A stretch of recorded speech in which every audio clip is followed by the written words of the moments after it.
Maka Yohanes itu mau juga memberikan satu peneguhan. Kalau kamu sungguh-sungguh adalah orang Kristen yang sejati, perhatikan ini yang ada padamu. Ayat yang ke-20. Tetapi kamu telah beroleh pengurapan dari yang kudus. Yang kudus itu adalah Kristus. Kalau Bapak Ibu membaca di dalam Injil, setan pun mengaku bahwa Yesus Kristus adalah yang kudus dari Allah. Yang kudus dari Allah. Maka perhatikan, orang Kristen yang sejati mendapat pengurapan dari Kristus. Kristus adalah yang diurapi, dan Kristus kemudian mengurapi kaum pilihannya, mengurapi orang-orang yang diselamatkannya. Pengurapan apa? Pengurapan yang paling penting yang diberikan oleh Kristus adalah Roh Kudus yang menyelamatkan kita. Roh Kudus itu diberikan menjadi urapan bagi orang-orang yang diselamatkan. Nanti Roh Kudus itu juga akan diberikan mengurapi kita untuk kita bisa melayani. Tapi yang pertama-tama Roh Kudus itu akan diberikan sebagai pengurapan, sebagai tanda keselamatan kita. Maka perhatikan, orang Kristen yang sungguh-sungguh adalah orang Kristen yang diurapi dengan Roh Kudus oleh Kristus. Yohanes Pembaptis mengatakan, aku membaptis kamu dengan air, tapi Dia yang datang daripadaku, Dia akan membaptis kamu dengan roh dan dengan api. Membaptis kamu dengan roh dan dengan api. Kristus itu mengurapi kita dengan Roh Kudus. Apa pentingnya hal ini? Bapak Ibu, sekali lagi, ketika Roh Kudus itu diberikan, itu adalah waktu kita percaya kepada Kristus. Iman itu adalah sarana kita, alat yang Tuhan pakai untuk kita bisa percaya kebenaran-kebenaran yang supranatural. Kalau kebenaran natural kita bisa teliti, kita bisa lihat, kita bisa pelajari. Tapi kebenaran-kebenaran yang supranatural itu melampaui kemampuan pikiran kita untuk kita memahaminya. Itu hanya bisa kita terima kalau Roh Kudus itu diberikan kepada kita, dan Roh Kudus itu yang melahirbarukan kita, memberikan iman kepada kita. Nah, maka yang pertama, orang-orang yang percaya sejati itu adalah orang-orang yang diberi Roh Kudus, yang memiliki Roh Kudus. Ayat 21, aku menulis kepadamu bukan karena kamu tidak mengetahui kebenaran, tetapi justru karena kamu mengetahuinya, dan karena kamu juga mengetahui bahwa tidak ada dusta yang berasal dari kebenaran. Perhatikan, Yohanes itu memiliki satu confidence terhadap orang-orang Kristen yang sejati. Yohanes mengatakan, aku percaya kamu sudah tahu kebenaran itu, dan kamu akan tetap berpegang teguh kepada kebenaran itu. Aku menulis kepada kamu bukan karena kamu nggak tahu, maka kamu diberitahu. Bukan. Tapi justru karena kamu sudah tahu, kamu sudah bisa membedakan mana yang benar dan mana yang salah. Ini berbicara bahwa orang Kristen yang sejati, orang yang sungguh-sungguh di dalam Kristus, dia akan tahu Kristus yang benar itu seperti apa. Meskipun mungkin secara pemahaman tidak. Ya, kalau diuji sekali lagi mungkin jawabannya salah. Tapi dia mengenal siapakah Kristus yang sejati itu. Dia mengenal kebenaran, dia menerima kebenaran itu. Di sini Yohanes mengatakan,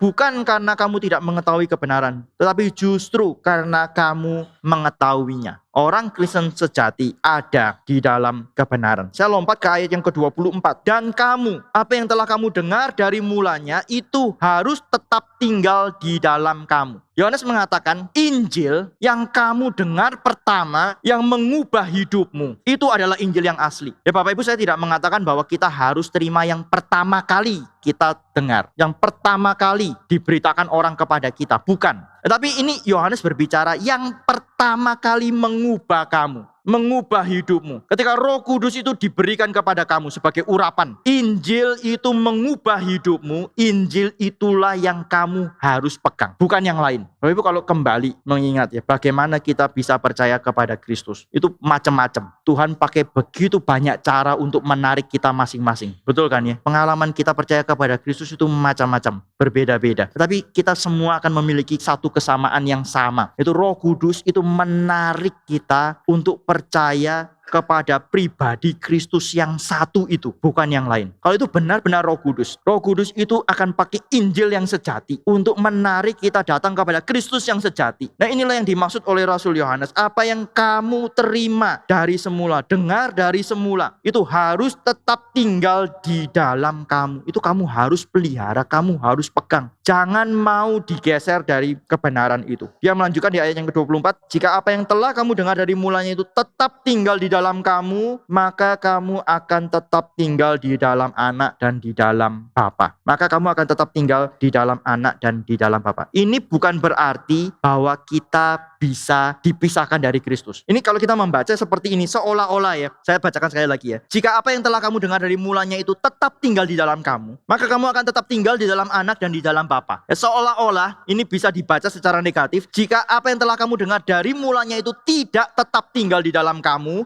maka kamu tidak tetap tinggal di dalam Anak dan di dalam Bapa. Tidak bisa. Sekali lagi kita harus kembali ke atasnya. Di ayat yang di atas, ayat yang ke-19.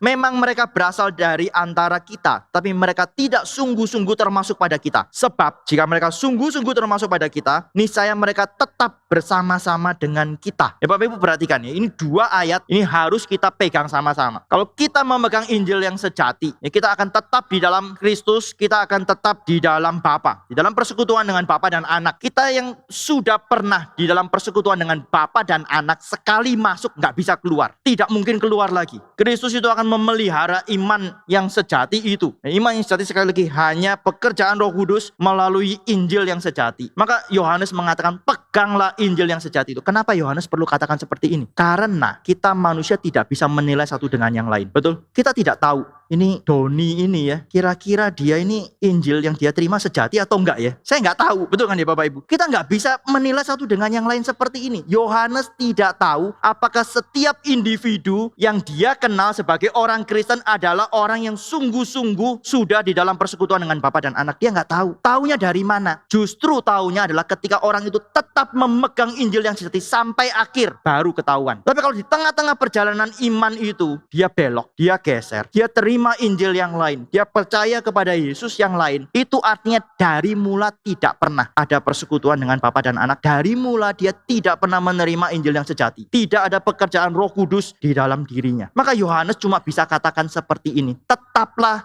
pegang yang kamu terima dari mula itu, yang sudah mengubah hidupmu itu, pegang. Kalau itu tetap di dalam kamu, kamu tetap di dalam Bapa dan Anak. Karena Yohanes tidak bisa mengetahui satu persatu, cuma bisa tahu dari ketika mereka tetap berpegang teguh di dalam kebenaran. Dan ketika berpegang teguh di dalam kebenaran, Yohanes mengatakan di dalam ayat yang ke-25, janji hidup kekal, janji hidup kekal itu juga tetap ada di dalam mereka. Tuhan menjanjikan hidup kekal kepada orang-orang yang di dalam persekutuan dengan Bapa dan Anak.